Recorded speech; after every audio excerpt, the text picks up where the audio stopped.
जय सिया राम। मित्रों स्वागत है आप सभी लोगों का अपने इस YouTube चैनल लाइफ ऑफ सनातनी में। और स्वागत है आप सभी लोगों का श्री रामचरितमानस रामायण के एक और नए अध्याय में। तो मित्रों, जैसा कि आप सभी लोग जानते हैं कि पिछले वीडियो में श्री रामचरितमानस रामायण को अयोध्या कांड में दोहा क्रमांक 110 पर समाप्त किया था और आज यहीं से आगे बढ़ने वाले हैं। तो मित्रों, वीडियो को लास्ट तक जरूर देखें और यहाँ पर जो कथा चल रही थी उस कथा को आगे बढ़ाते हैं और जो श्री रामचरितमानस रामायण की जो सुंदर सुंदर दोहा चौपाइयां हैं उनका भी आनंद लेते हैं।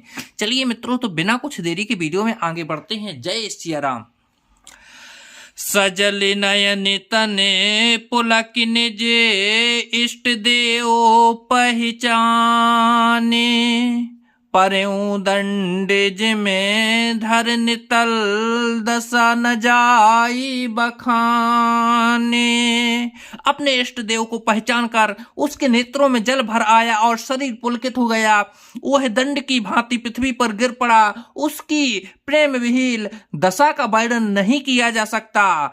राम सप्रेम पुलकित और लावा, परम रंग के जन पारस पावा।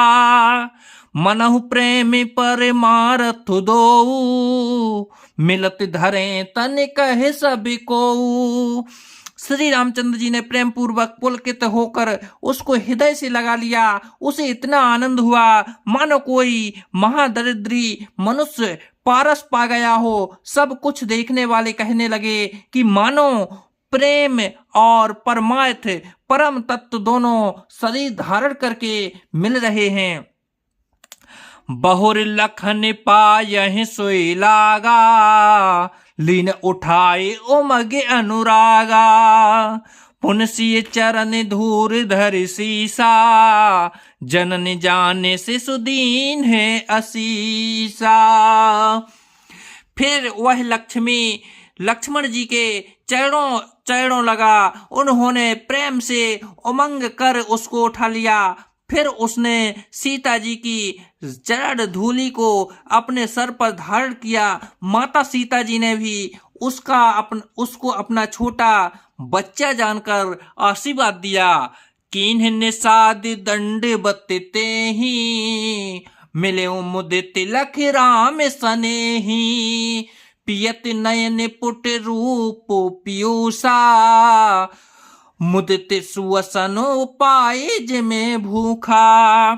फिर निषाद राज ने उसको दंडवत की। श्री रामचंद्र जी का प्रेमी जानकर वह उस निषाद से आनंदित होकर मिला। वह तपस्वी अपने नेत्र रूपी दोनों से श्री रामचंद्र जी की सौंदर्य सुधा का पान करने लगा और ऐसा आनंदित हुआ जैसे कोई भूखा आदमी सुंदर भोजन पाकर आनंदित होता है। ते पितु मात कहूँ सखी कैसे, जिन पठाए बन बालक के ऐसे। राम लखन सिय रूप निहारी, हो स्नेह बिकल नर नारी। इधर गांव की स्त्रियां कह रही हैं कि है सखी, कहो तो वे माता पिता कैसे हैं जिन्होंने ऐसे सुंदर सुकुमार बालकों को वन में भेज दिया। श्री राम जी, लक्ष्मण जी और सीता जी के रूप को देखकर सब स्त्री पुरुष स्नेह से व्याकुल हो जाते हैं।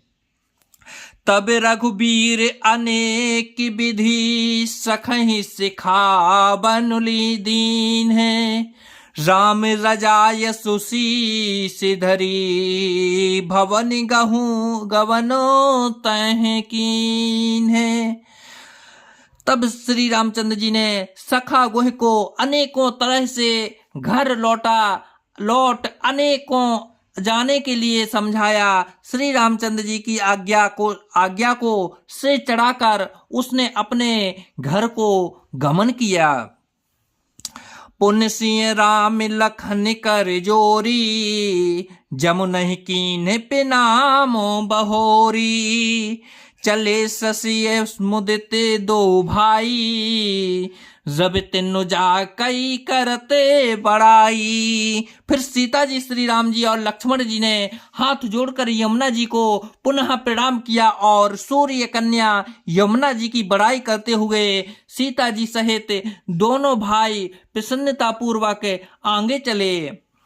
पथिक अनेक मिलहि मगे माता, कहीं सप्रेम देख दो भ्राता।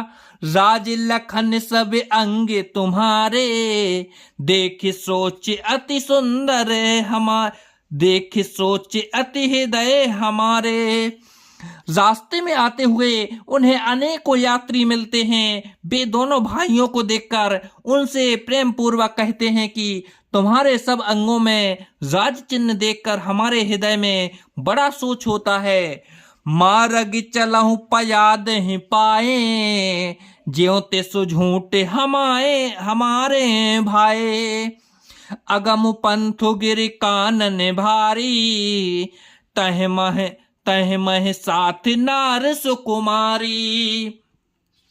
ऐसे राज चिन्हों को होते हुए भी तुम्हारे लोग रास्ते में पैदल ही चल रहे हों, इससे हमारी समझ में आता है कि ज्योतिषी शास्त्र झूठा ही है। भारी जंगल और बड़े बड़े पहाड़ों का दुर्गम रास्ता है, तिस पर तुम्हारे साथ सुकुमारी स्त्री है।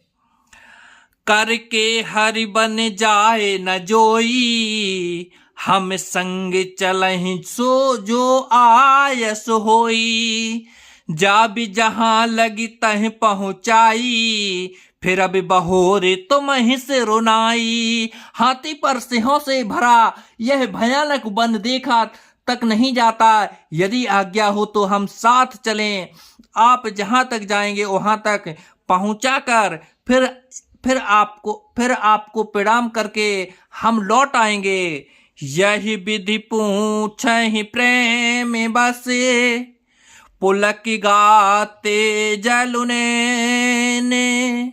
कृपा सिंधु फेरहि तिनहि, कह बिनती मृदु बैने। इस प्रकार वे यात्री प्रेम बस पुलकित शरीर हो और नेत्रों में प्रेम आंसुओं को जल भरकर पूछते रहे, किंतु कृपा के समुद्र श्री रामचंद्र जी कोमल विनय युक्त वचन कहकर उन्हें लौटा देते हैं।